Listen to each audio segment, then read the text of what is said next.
फिलिडेंड्रोन ज़नाडू, dwarf मोन्स्टेरिया और peace lily, ये तीन ऐसे खूबसूरत से छोटे छोटे से पौधे हैं जो देखने पर काफ़ी प्यारे भी लगते हैं और घर के अंदर कमरों में इनको रखा हो तो ब्यूटी और भी बढ़ जाती है। ये तीन कंप्लीट इंडोर प्लांट्स हैं। अस्सलाम वालेकुम मेरे दोस्तों, सज्जनों और बेलियों, मैं हूँ इज़हार अहमद और वेलकम करता हूँ आपको किचन गार्डनिंग चैनल पर।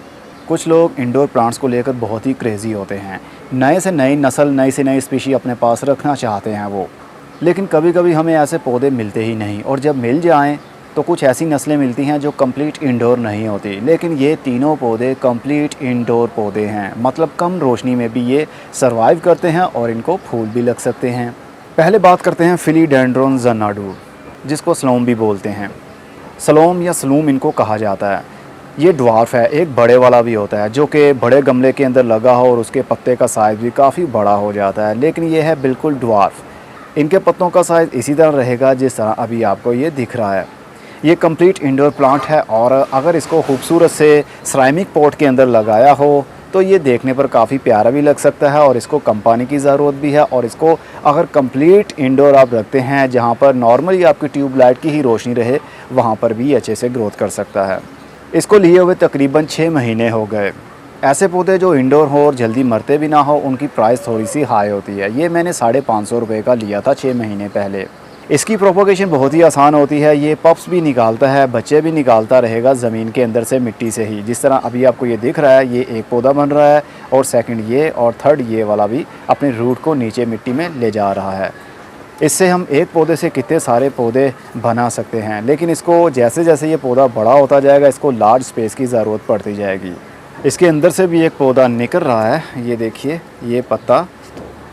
आई होप कि ये इसी का पौधा होगा, लेकिन आई थिंक ये इसका नहीं है। कोई बात नहीं, ये पप्स निकालता रहेगा मिट्टी के अंदर से ही और इसको सेपरेट करते रहें। सेपरेट करने का मौसम बाहर के दिनों में या फिर बरसात के दिनों में होता है, जबकि बहुत ज़्यादा गर्मी नहीं होती और ना ही गर्म हवा चलती है।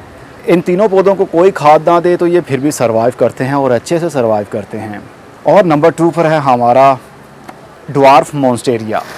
ड्वार्फ मोन्स्टेरिया, एक बड़ा मोन्स्टेरिया आता है और एक ड्वार्फ आता है। ड्वार्फ वाला मोन्स्टेरिया मतलब इसको मनी प्लांट भी हम कह सकते हैं, इसको ब्रोकन हार्ट भी कहा जाता है, मतलब टूटे हुए दिल वाला।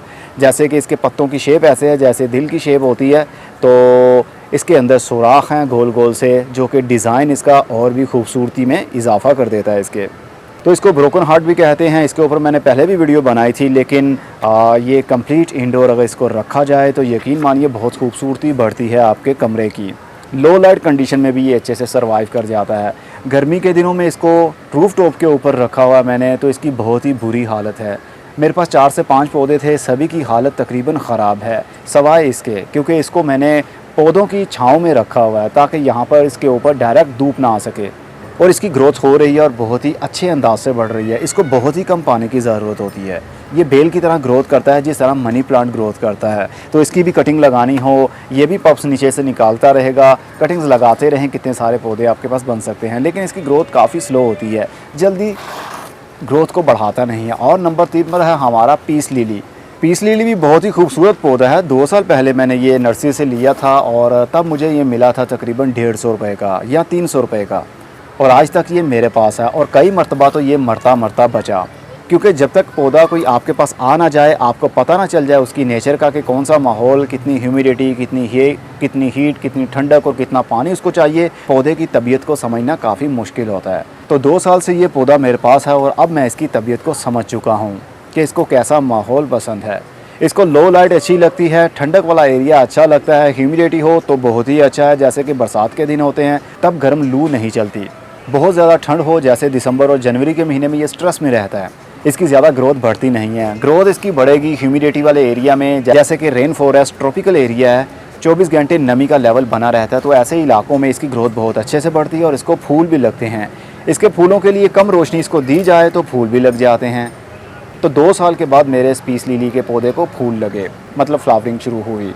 वो भी शेडी एरिया में पौधा पड़ा रहा और पानी कम मिलता रहा तो इसकी फ्लावरिंग शुरू हुई। पहले पहले वाइट कलर की एक इसके अंदर से स्टिक निकलती है, जैसे कि कॉर्न हो, सिट्टा हो, जिसको मकई कहते हैं, ऐसे एक लंबी सी स्टिक निकलती है और बाद में वो सूख जाती है और इसके अंदर बीज भी बन जाते हैं।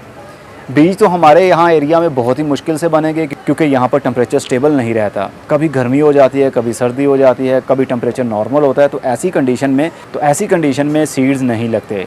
सीड पोड तो बन जाता है लेकिन उसके अंदर बीज सूखे सूखे से रहते हैं, वो अपनी सही ग्रोथ में नहीं आ पाते। तो इसको भी कम पानी की ज़रूरत है। इसको कोई खाद ना दे तो भी इसकी ग्रोथ होनी ही होनी है। ये तीनों पौधे ऐसे हैं जो कि आपके कमरों की ब्यूटी को बढ़ा सकते हैं और साथ में एयर प्योरीफायर भी हैं, मतलब हवा को साफ़ करने वाले। बैड गैसेस को ये खुद लेते हैं और अच्छी ऑक्सीजन आपको ऑफ़र करते हैं। समझ लीजिए हवा के अंदर जो नेगेटिविटी होती है उसको ख़त्म करके पॉजिटिविटी आपको ऑफ़र करता है, जो कि काफ़ी अच्छी बात भी है। तो ये पौधे इंडोर के लिहाज से मुझे यकीन मानिए बहुत ही पसंद हैं। ये भी पप्स दे सकता है, मतलब पीस लिली भी पप्स देता है और हमारा ड्वार्फ मॉन्स्टेरिया भी और फिलीडेंड्रॉन ज़नाडू भी, जिसको स्लोम भी कहते हैं। ये मैंने आई थिंक 550 रुपये का लिया और ये मैंने 300 रुपये का लिया था। आज से तकरीबन 1.5 साल पहले की बात है या 1 साल हुआ होगा। अब तो इसकी ग्रोथ बढ़ चुकी है और ये मैंने लिया था 300 रुपये का। लेकिन आजकल पाकिस्तान में पौधों की इंपोर्ट बंद है, बाहर से पौधे नहीं आ रहे। ये सारे के सारे बाहर की वैरायटीज़ थी, तब सस्ते थे लेकिन आजकल काफ़ी महंगे हैं। ये हमारा पीस लिली 1500 रुपये का मिल रहा है। किसी भी अच्छी नर्सरी से आप पता करेंगे तो आपको रेट का पता चल जाएगा। और ये पता नहीं 500 का होगा या 550 का होगा या 1000 के अंडर में ये मिल जाएगा। और ज़नाडू की प्राइस भी तकरीबन कोई 1000 के अंडर में तो होगी ही। ऐसे पौधे महंगे ज़रूर होते हैं लेकिन लो मेंटेनेंस प्लांट्स हैं ये। खाद मिले ना मिले इनकी ग्रोथ हो जाएगी और कम पानी मिले तो अच्छी ग्रोथ रहेगी। अगर ज़्यादा पानी देंगे आप तो इनकी जड़ें गल जाएंगी, इनके पत्ते पीले होकर सूख जाएंगे। अब मैं चलता हूँ। खुदा हाफिज़, goodbye, see you and tata, और अपना बहुत सा ख्याल रखिएगा।